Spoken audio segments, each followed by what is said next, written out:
Hi, I'm James Lynch. I'm the executive director of the Art Center Highland Park, and I am talking to Bob Hercules, who's a local documentary filmmaker, and this is a series called Talking Web. So, Bob, welcome, and thanks for taking the time out today. And could you just tell people a little bit about who you are, your company, and a little bit of your background? Okay. Well, thank you for doing this, James. I appreciate it. Looking forward to the show on the 21st. I have been an independent filmmaker my whole life.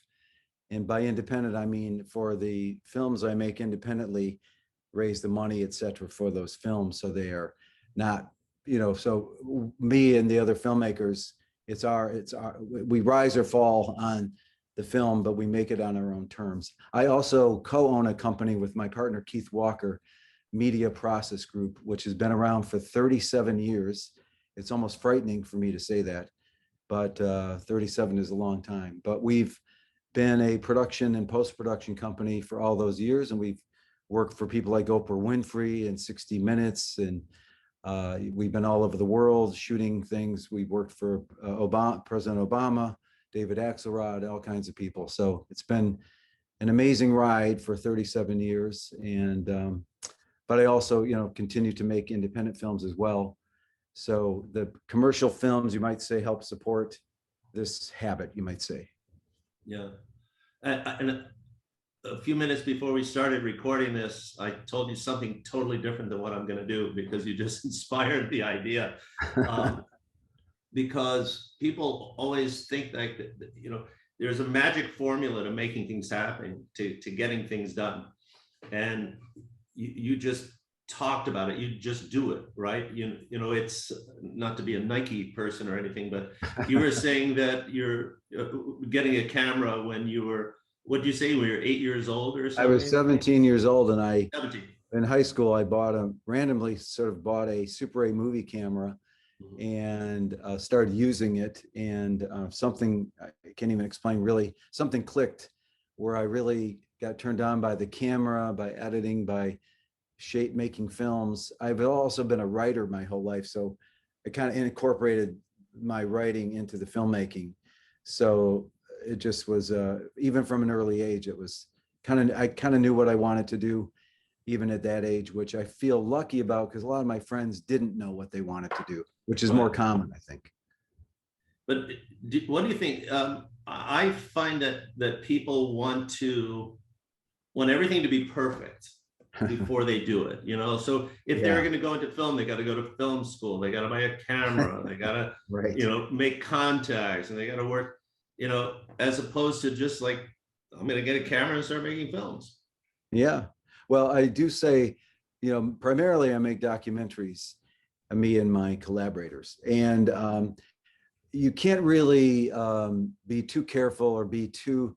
What I say about documentaries is if you're kind of a control freak, it would be the wrong field for you to go into, because when you're making a documentary, you have to follow the story and you don't know where the story is going to take you. And it could take you in uncomfortable places or places you never expected, or, and you just have to be willing to be flexible enough to film and keep filming and to go in the direction that the story takes you. And I do emphasize story, is I think the greatest thing that documentaries do is tell a story. That's what people relate to. Just like fiction films, it tells a story. And I think that's documentaries over the last 20 years, I think, have really come a long way, and obviously are incredibly popular now. They didn't used to be.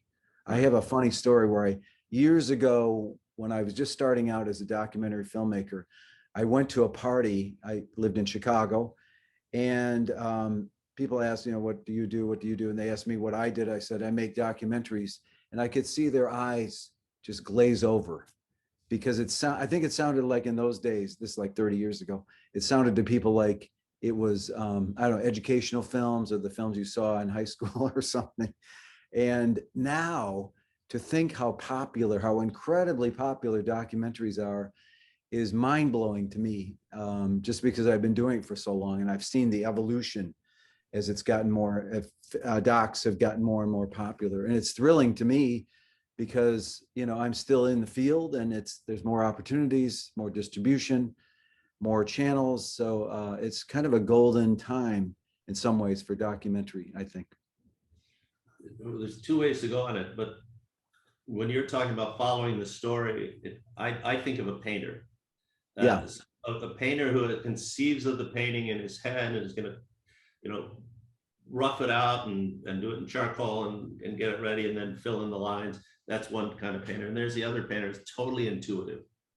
Yeah. And it's just like, as you're going, you get inspired, and then the next thing happens, the next thing happens, the next thing happens. Before you know it, you're stepping back, and it's something that you more or less co-created, Right. with the piece. And that's what I hear in your approach to making documentaries. Does that make sense? Yeah, I understand that. One thing I will say about documentaries is they are, unlike a picture where you start out with a blank canvas, a documentary is something where the story in some ways partially exists. There's something to start with because it might be somebody's backstory or some event that's happening or something. So there is something to grab onto. On the other hand, it is a little bit like a blank canvas, as you described, where you really are, there's many directions you could go with a documentary, just like a painter.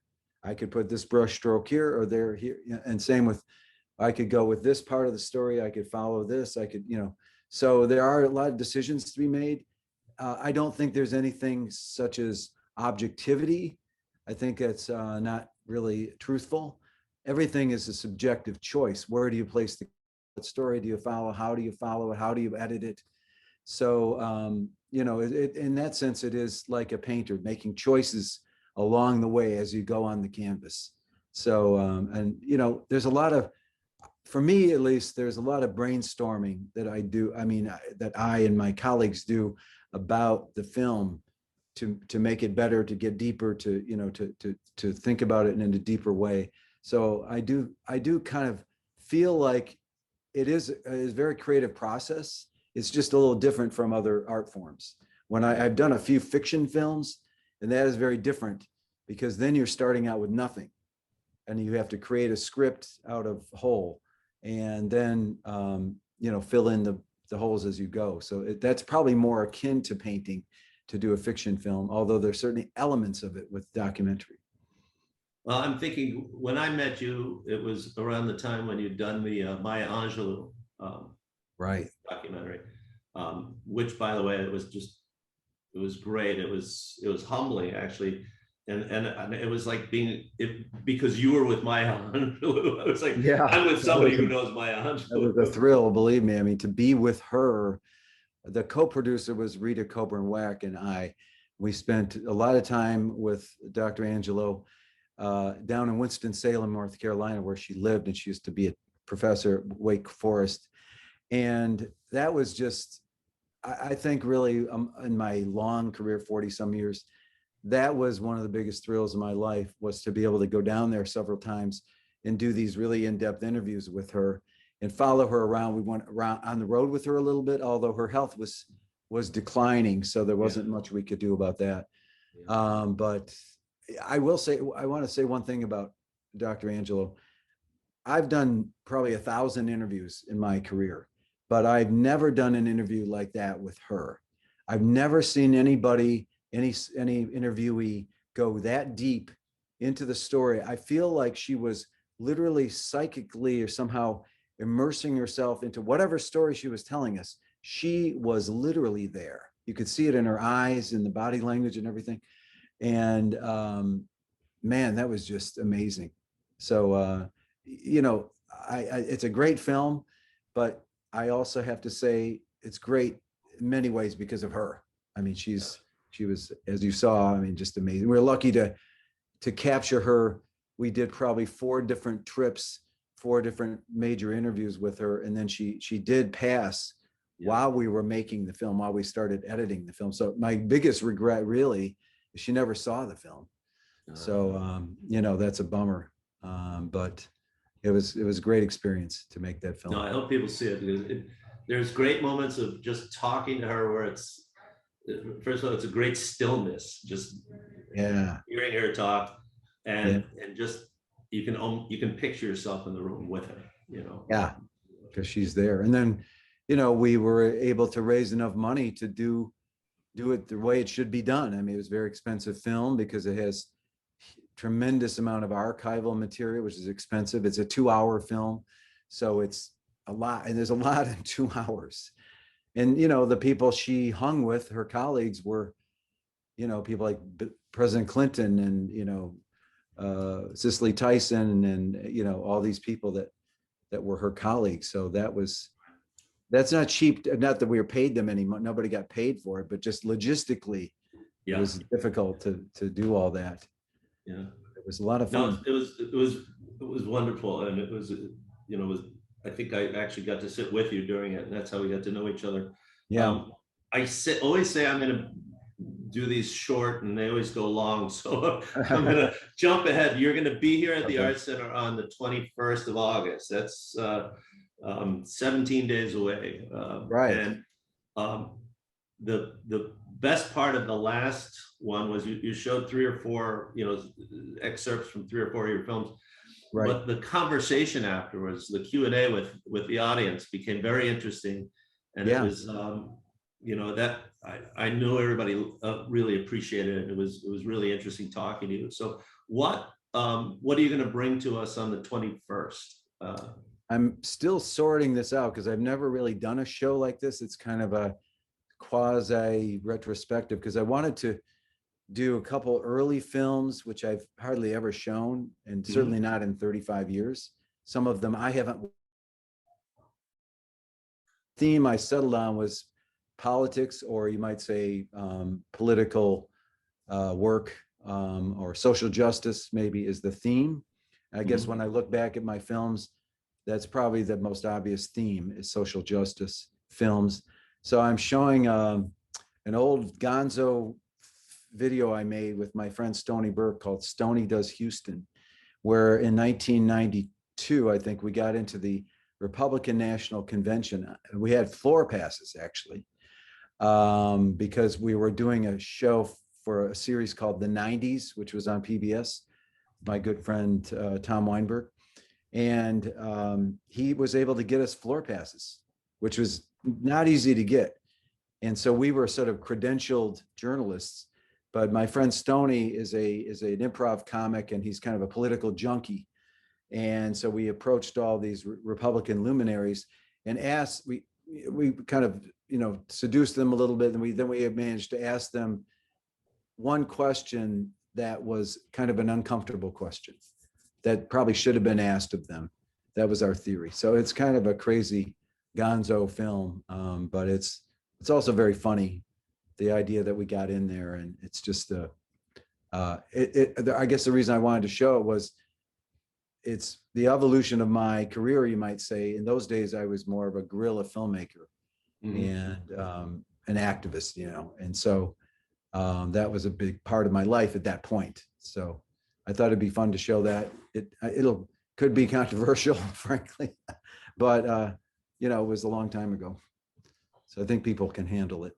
I think with what we've seen, and I'm sorry for my opinion, but what we see on the news right now, I don't think we know the difference between reality and parody sometimes. That's true. That's very true. Oh my God, did they just say that out loud? So yeah, that's a good point. I mean, back in 1992, when we did that video, it was a little out there, but you're right. I mean, these days it would just blur into everything else that's going on. So, but it's a fun video. Stoney Burke is the interviewer, the talent, you might say, and he's awesome. I mean, he's just an amazing improv comic. So he and I had done a bunch of probably 3 or 4 other videos together. So we had a very fruitful partnership. And then I'm not going to actually show part of the Maya Angelou film because I've shown it so many times. And I just, you only have a limited amount of time. We want to make sure there's plenty of time for Q&A. So I think I'm going to show a piece from my film, Radical Disciple, which is about Father Mike Flager, the radical priest down on the south side of Chicago, who I made a film about, I think in 2011. And it's a very good film. And he's an incredible activist, really, and somebody I admire a lot. So show that. And then I have a sneak preview of a new film that I'm not going to talk about right now, but I'm going to show that on the 21st. Okay.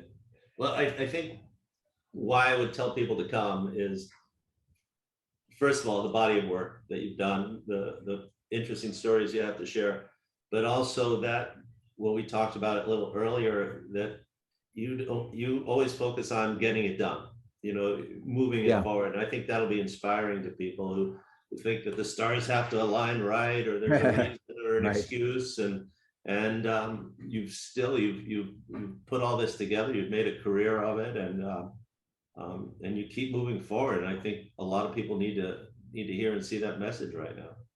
Yeah, I mean, I do plunge into things sometimes to my own peril, but that's just how I operate. I mean, I think things through, obviously, but I do.